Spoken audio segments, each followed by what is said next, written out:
Most people think that a man's life is held together by his word or his bank account. They're wrong. Life is held together by cold, unyielding steel. When a piston fires, it doesn't care about your feelings. When a gear grinds, it doesn't lie to your face. 15 years under the chassis taught me how machines work, but I missed the sound of my own life rattling apart.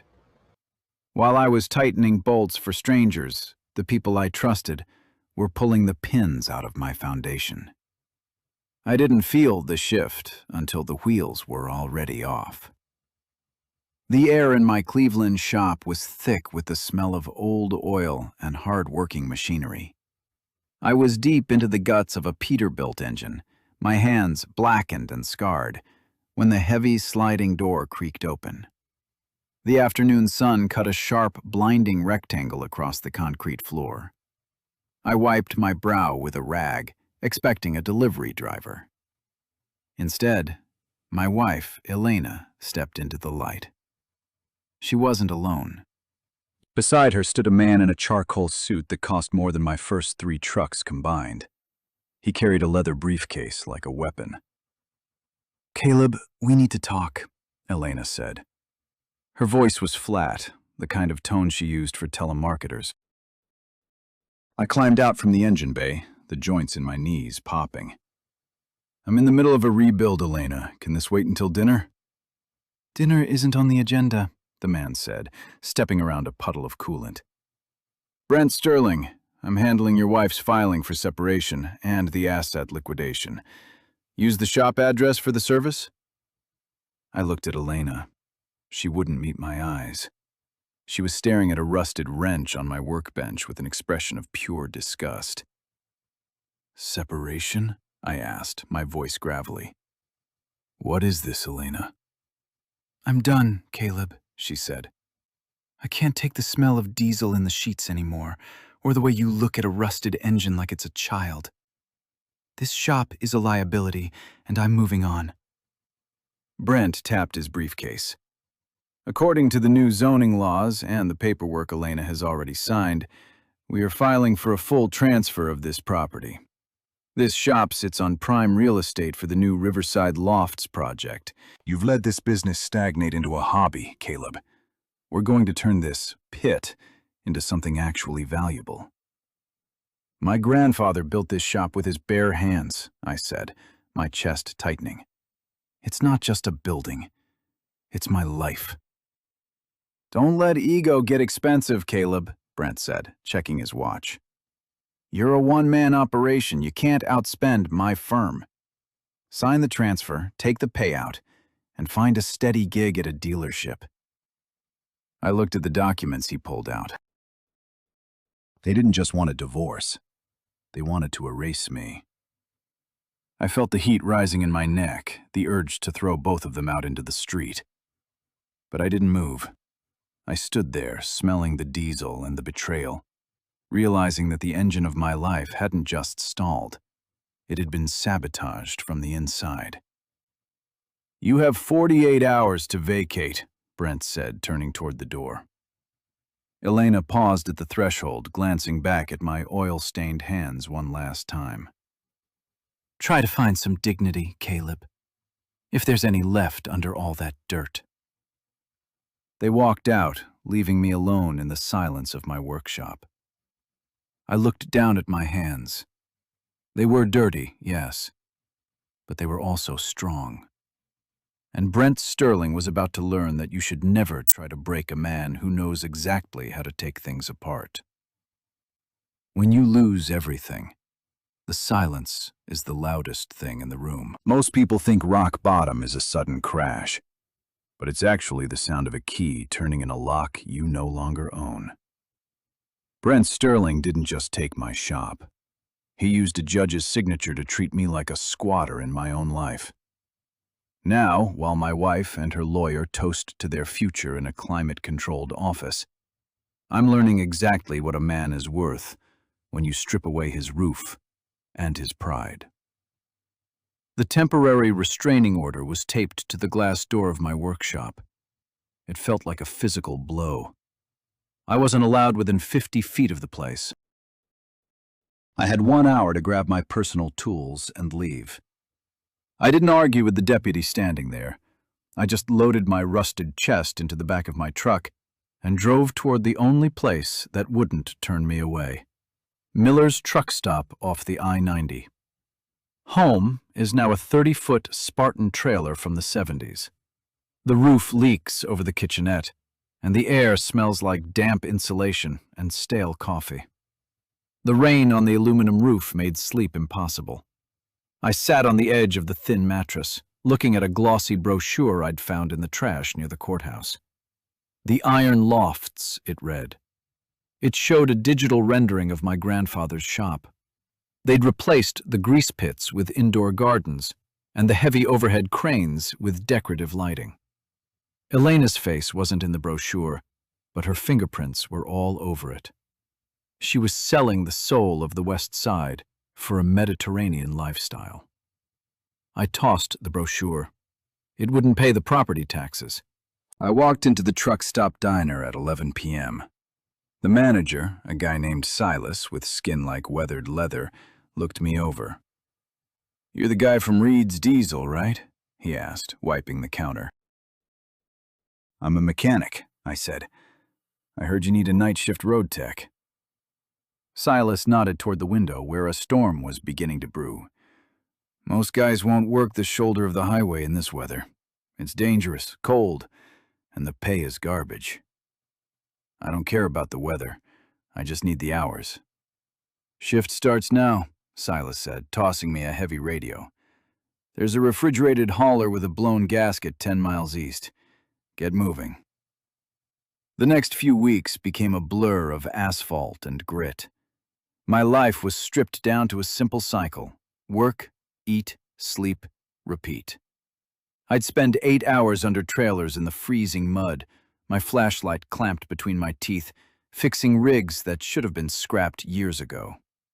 My hands, which Elena found so repulsive, were now raw and cracked from the industrial degreaser I used in the gas station showers. Every cent I earned went into a heavy metal lockbox under my floorboards. I ate canned soup heated on a hot plate and washed my clothes in a bucket. One night while I was fueling up my service truck, I saw a black sedan pull into the lot. It was Brent. He didn't see me in my reflective vest. He was laughing, showing a group of investors the construction site across the road. He looked clean, expensive, and untouchable. I stayed in the shadows watching him. He thought he'd won because he had the paper. He didn't realize that a man who has nothing left to lose is the most dangerous person to cross. He was building a kingdom on a foundation he didn't understand, and I was going to be the one to find the crack in it. I climbed back into my truck, ignored the ache in my lower back, and headed toward the next breakdown. The long game is played in the dirt, and I was already comfortable there. Most people think a lawyer's signature is final, like a death sentence. They believe that once the high-priced suits move in with their glossy brochures and eviction notices, the battle is over. But they forget one thing. A foundation is only as strong as the survey it's built on. Brent Sterling thought he had buried me under a mountain of legal jargon, but he made the one mistake a city shark always makes. He assumed I was just a mechanic who didn't know how to read a blueprint of his own life. I spent the next 3 months living on black coffee and the adrenaline of pure spite. My new office was the cab of my service truck, and my bedroom was still that leaking Spartan trailer. I launched Reed's Heavy Duty as a 24-hour mobile unit. I was out there in the freezing rain at 3 in the morning, welding cracked frames on the side of the interstate, while the wind tried to knock me off my feet. My hands were permanently stained with grease and salt, but the metal lockbox under my floorboards was getting heavy. Between 16-hour shifts, I didn't sleep. I sat in the corner of a dim public library, hunched over property records and dusty archives. When the paper trail got too tangled, I tracked down Arthur Vance. Arthur was 80 years old, lived in a house that smelled like old tobacco, and knew more about Ohio land law than the men who wrote it. "You're Caleb Reed," Arthur said, squinting at me through thick lenses. He didn't offer me a seat. "Grandson of Silas Reed?" "I am. And I'm about to lose his shop to a developer named Sterling." Arthur let out a dry, rattling laugh. He pulled a yellowed folder from a stack of crates. "Sterling is a fool. He looked at the deed, but he didn't look at the trust. Your grandfather wasn't just a mechanic, Caleb. He was a paranoid man who survived the Great Depression." He laid a document on the table. It was a family trust agreement from 1954. My heart hammered against my ribs as Arthur pointed a bony finger at a specific clause. "This is an ironclad lineal trust," Arthur explained. "The land isn't owned by you. It's held in trust for the direct blood descendants of Silas Reed. It can't be sold, it can't be leveraged, and most importantly, it can't be divided in a divorce settlement. It's legally invisible to anyone outside your bloodline." "So the papers Elena signed," I started. "Aren't worth the ink," Arthur finished. "She didn't have the right to sign them, and Sterling didn't do a deep enough audit to find the original trust filing in the county archives. He saw your name on the tax bill and assumed you were the sole owner." "I can stop them now?" I asked. "You could," Arthur said, leaning back. "But why stop a man while he's busy digging his own grave?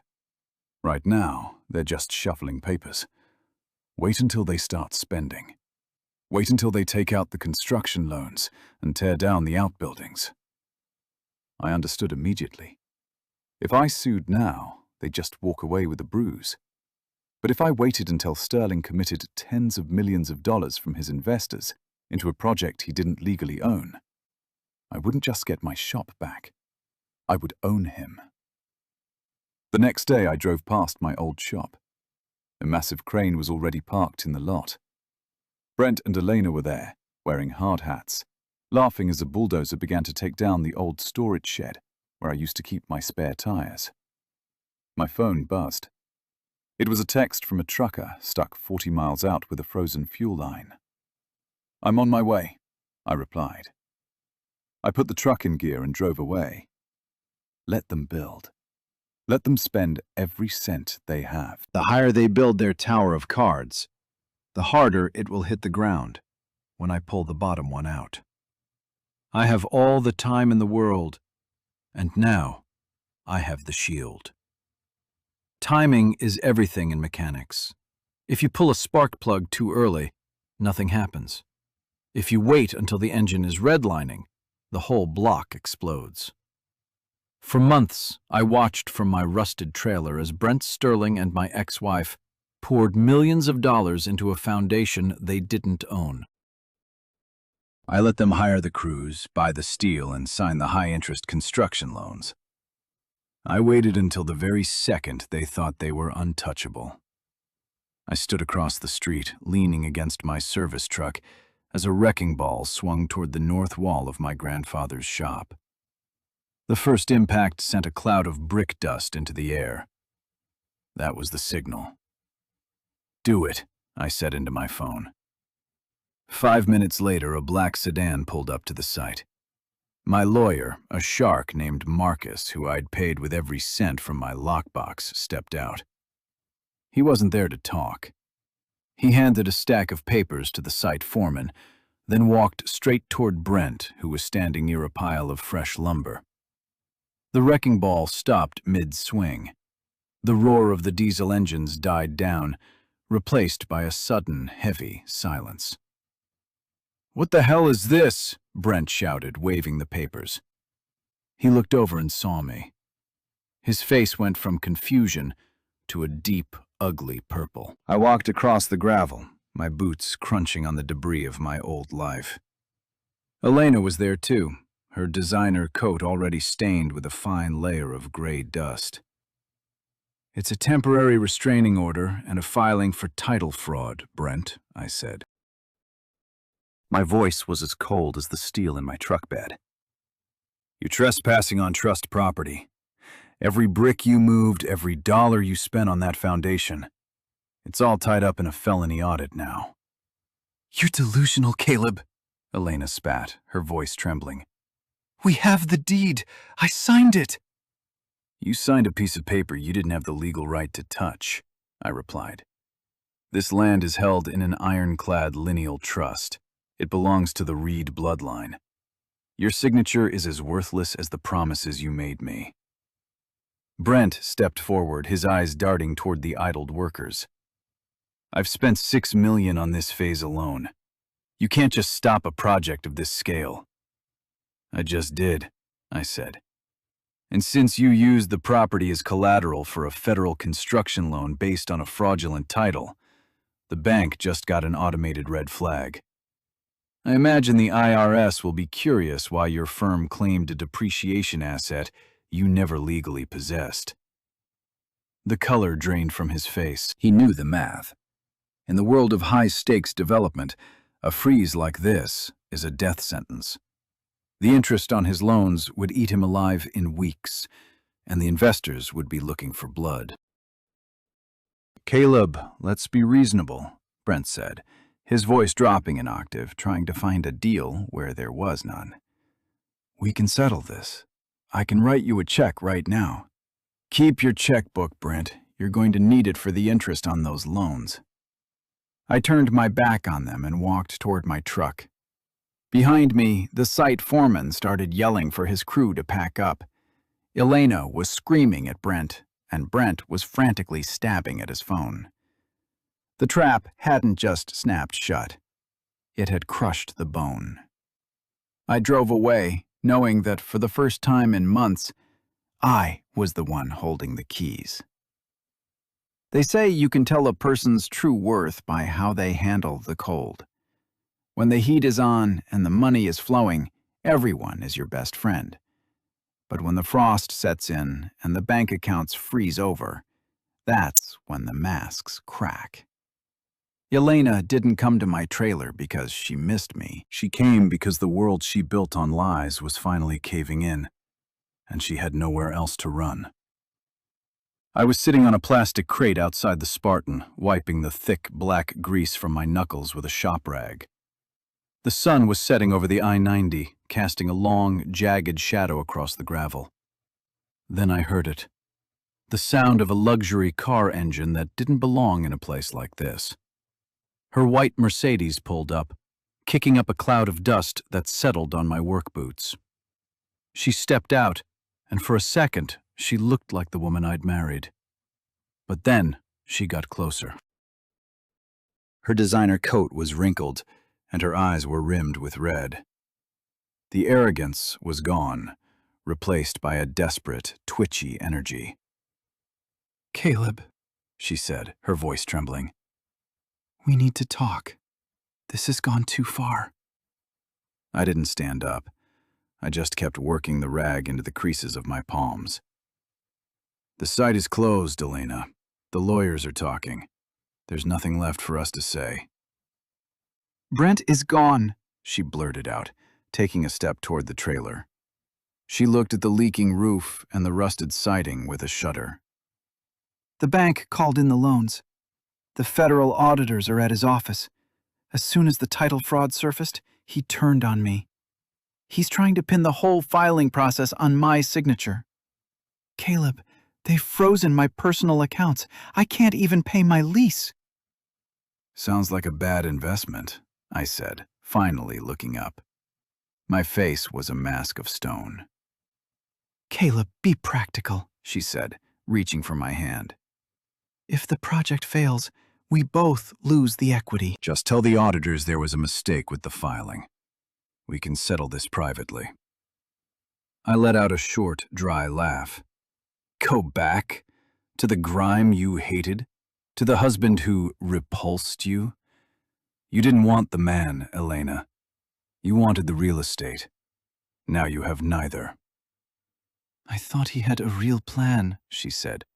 "He showed me numbers that made sense. I thought we were getting out of the debt." I pulled my arm away and stood up. I was a head taller than her, smelling of diesel, sweat, and hard-earned victory. Don't lie to a man who spent months in the dirt. You didn't do it for us. You did it for the lofts. You did it for the charcoal suits. And now that the bill has come due, you're looking for someone to pay it.